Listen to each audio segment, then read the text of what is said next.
What is up, Samurai? Welcome back to the channel. Today, we are diving deep, and I mean deep, into the heart of horror gaming, into a series that has defined the genre for decades. We're talking about Resident Evil, y'all. And more specifically, we're talking about those moments that made us pause the game, turn on all the lights, and question our life choices. That's right. We are counting down the most terrifying, the most nightmare-inducing, the most I-gotta-change-my-pants boss fights in the entire Resident Evil saga.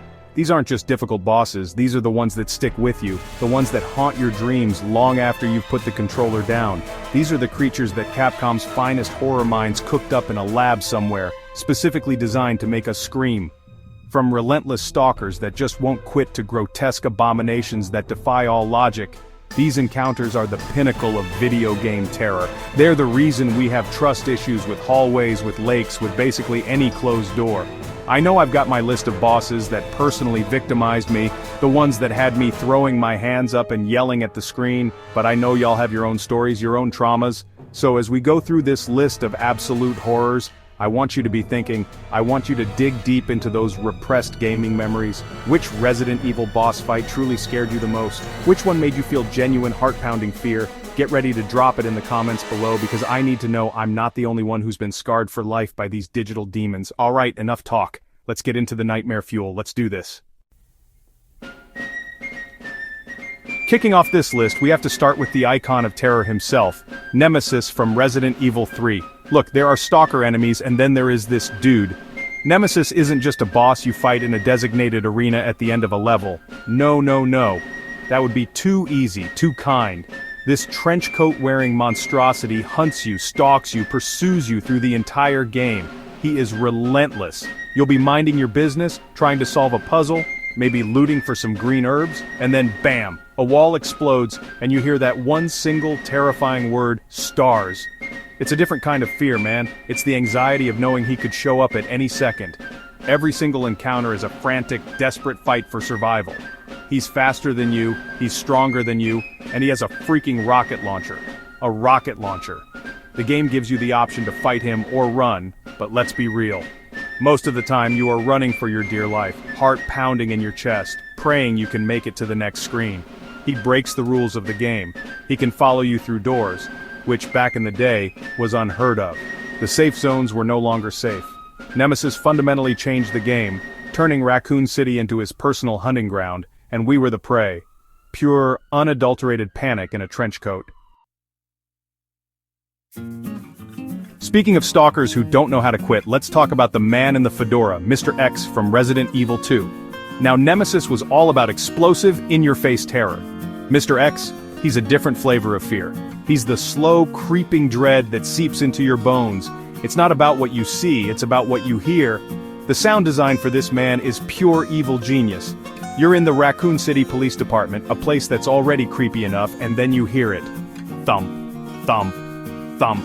The heavy rhythmic sound of his footsteps echoing through the halls. He's looking for you, and he will find you. That sound becomes the soundtrack to your anxiety. You'll hear it get closer, and your blood runs cold. Do you hide? Do you run? Do you try to fight a walking brick wall that barely flinches when you unload a full clip into his face? The sheer tension he creates is masterful. The RPD stops being a place to explore and becomes a maze you have to navigate while avoiding this unkillable Terminator. Every corner you turn, you're half expecting to see his towering silhouette blocking the path. Mr. X isn't just a boss, he's an oppressive atmospheric force, a constant reminder that you are never, ever safe. The fear of his footsteps is almost worse than the man himself. Almost. Alright, let's move from stalkers to something tragic. Something deeply, profoundly unsettling. Let's talk about Lisa Trevor from the Resident Evil 1 remake. Y'all, this boss fight is pure psychological horror. It's not just about a monster jumping out at you. It's the story behind the monster that gets under your skin. Lisa is one of the most tragic figures in the entire series, a young girl experimented on for decades, twisted into this moaning, shackled creature that wanders the dark corners of the Spencer mansion.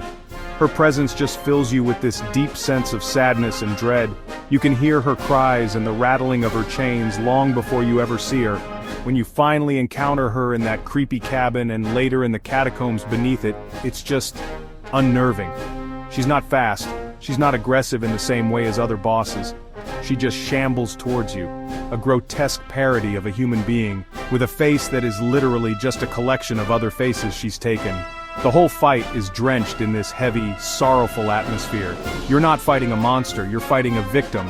It's a slow, tense battle in a claustrophobic space, but the real horror comes from her backstory, which you piece together through files you find. It's a level of narrative terror that Resident Evil rarely hits this perfectly. It's haunting. Now we jump forward to Resident Evil 7, a game that honestly brought the series back to its intimate horror roots. And the patriarch of that horror is none other than Jack Baker. Welcome to the family, son. This man is the embodiment of terrifying unpredictability. Your first real encounters with him in the Baker family house are like some of the most intense moments in modern horror gaming. He's not a zombie, he's not some silent bioweapon, he's a man. He talks to you, taunts you, and relentlessly tries to murder you with a shovel, an axe, or, well, whatever else he can get his hands on. He feels real, and that makes him 10 times scarier. The fights with Jack are brutal, messy, and personal. From the garage fight where you're desperately trying to use a car against him, to the infamous chainsaw duel in the morgue, every battle is a desperate scramble for survival in a tight, confined space. He just keeps getting back up. You can shoot him, stab him, set him on fire, and he'll just laugh it off and keep coming. This dude is the definition of unkillable. The sheer brutality and the up-close and personal nature of his attacks, especially in first person, make you feel every single blow. Jack Baker isn't just a boss, he's your personal tormentor for the first half of that game. Let's go back to Raccoon City for a moment and talk about pure uncut body horror. We need to discuss William Birkin and his G-virus transformations in Resident Evil 2. This is what happens when brilliant science goes horribly, horribly wrong. Each time you face Birkin, he's less human and more monster. The progression of his mutations is the stuff of nightmares. It starts with that giant, grotesque eyeball growing out of his shoulder, and with each encounter he becomes a more twisted, more dangerous, and more disgusting creature. It's a masterclass in escalating threat and grotesque design. The first fight in the underground facility is already terrifying, as this hulking beast swings a massive pipe at you. But then you face him again, and he's become this quadrupedal horror skittering around with giant claws, and it just keeps getting worse. By the time you're on that train at the end of the game, he's barely recognizable as anything that was ever human. He's just a pulsating, amorphous blob of flesh, teeth, and eyeballs, a living embodiment of the G-virus's chaotic power. The sheer biological horror of watching his body tear itself apart and reform into something more monstrous is what makes these fights so memorable and so deeply disturbing. Alright, let's talk about a very specific kind of fear. The fear of deep dark water and what might be lurking in it. Let's talk about Del Lago from Resident Evil 4. This fight is a complete departure from anything else in the game, and honestly the series. You're not in a hallway, you're not in a lab, you're in a tiny rickety motorboat in the middle of a massive murky lake, and you've just angered the giant mutated salamander that lives in it. The sense of vulnerability is off the charts. You have no solid ground, no place to run, no place to hide. It's just you, a box of harpoons, and this colossal beast. The terror comes from the feeling of complete helplessness. Del Lago will dive under the water and you just have to sit there waiting, staring at the ripples, not knowing where it's going to surface next. Then it suddenly erupts from the water, mouth agape, charging straight for your little boat. The whole sequence where it drags you across the lake and you have to cut the rope before you're drowned is pure panic. It's a primal fear. You're out of your element, fighting a monster in its element. It's a short fight, but the tension and the unique brand of aquatic terror it delivers makes it one of the most memorable and scary encounters in the entire franchise. For our final entry, we have to talk about a creature that is the very definition of grotesque. I'm talking about the Ouroboros from Resident Evil 5.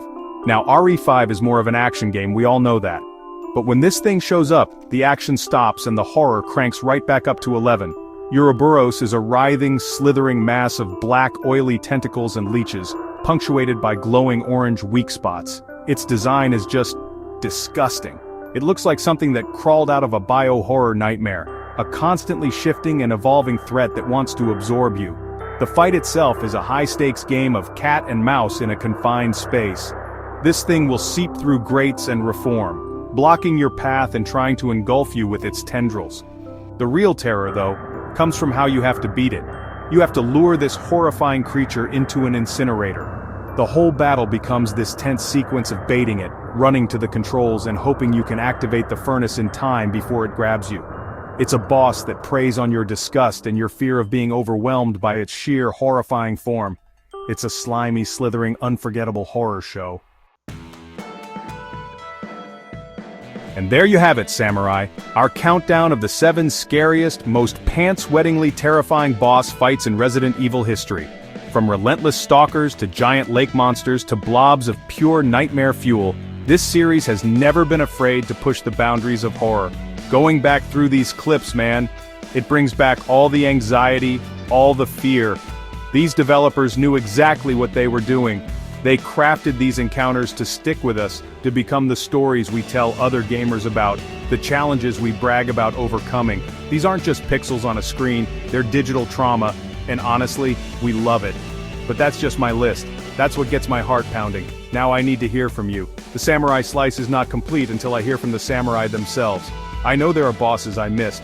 Maybe the regenerators from RE4 gave you more trouble. Or maybe Marguerite Baker's bug form is what truly haunts your dreams.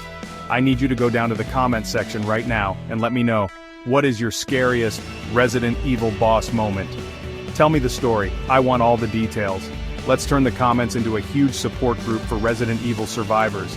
Thank you all so much for watching, for going down this terrifying memory lane with me. If you had fun, or if you're now too scared to turn your lights off, do me a favor and slice that like button. And if you haven't already, make sure you subscribe to the channel and turn on notifications so you don't miss out on any more content. We've got plenty more horror games to conquer together. Until next time, y'all, stay safe and maybe keep a spare pair of pants nearby. Peace out.